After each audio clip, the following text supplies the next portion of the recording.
সাধারণত বাচ্চারা কিন্তু টমেটো কেচাপ খেতে ভীষণ ভালোবাসে।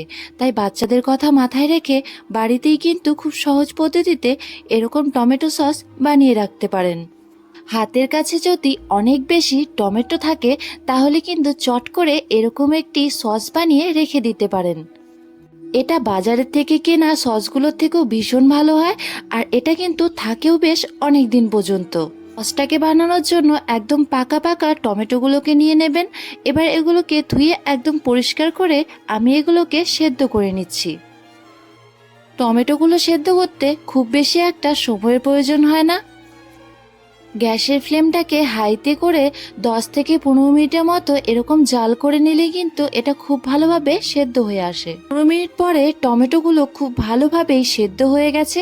এবার এগুলোকে কিন্তু ভালো করে ম্যাশ করে নিতে হবে। আপনারা চাইলে গ্রাইন্ডারেও এটাকে গ্রাইন্ড করে নিতে পারেন, আবার এরকম হাতের সাহায্যেও ম্যাশ করে নিতে পারেন। আমি গ্রাইন্ডারের সাহায্যে আজকে সসটাকে বানাবো না, এভাবে হাতের সাহায্যে ভালো করে ম্যাশ করে নেব। তারপরে এটাকে একটা পাতলা সুতির কাপড়ের সাহায্যে ভালো করে রসটাকে বের করে নেব। টমেটো রসটাকে খুব ভালো করে বের করে নিয়েছি, আর এখানে কিন্তু আমি জাল করতে বসিয়ে দিয়েছি। গ্যাসের ফ্লেমটাকে হাইতে করে অনেকক্ষণ পর্যন্ত কিন্তু এভাবে জাল করে নিতে হবে। টমেটো রসটা খুব ভালোভাবে ফুটতে শুরু করে দিয়েছে। এবার এর মধ্যে আমি দিয়ে দেব চিনি, আর একটুখানি দিয়ে দেব লবণ।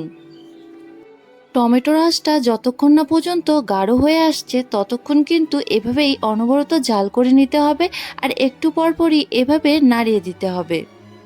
এখানে কিন্তু কোনো রকমের ফুড কালার দেওয়ার প্রয়োজন হয় না, টমেটোর কালারটা থেকে খুব ভালো কালার চলে আসে। এ পর্যায়ে আপনারা হয়তো দেখে বুঝতে পারছেন টমেটো সসটা কিন্তু প্রায় আমার রেডি হয়ে গেছে। আর একটুখানি আমি ভালো করে জাল করে নিচ্ছি, তারপরে এটাকে আমি তুলে নেব। যতক্ষণ ভালো করে জাল করে নিতে পারবেন ততই কিন্তু টমেটো সসটা আরও বেশি ভালো হয়। সসটা আমার পুরোপুরি রেডি হয়ে গেছে। এবার এটাকে আমি তুলে নেব। রুটি বা ব্রেডের সাথে কিন্তু এই সসটা ভীষণই ভালো লাগে। সসটা রেডি হয়ে গেছে, এবার একটা বাটির মধ্যে তুলে নিয়েছি। এবার এখানে কিছুক্ষণ ঠান্ডা হয়ে আসুক, তারপরে আমি একটি জারের মধ্যে ভরে রেখে দেব। যদি বাড়িতে ফ্রিজ থাকে তাহলে ফ্রিজের মধ্যে রেখে দেবেন, নয়তো রুম টেম্পারেচারেও রেখে দিতে পারেন। এটা কিন্তু অনেক দিন পর্যন্ত বেশ ভালো থাকে।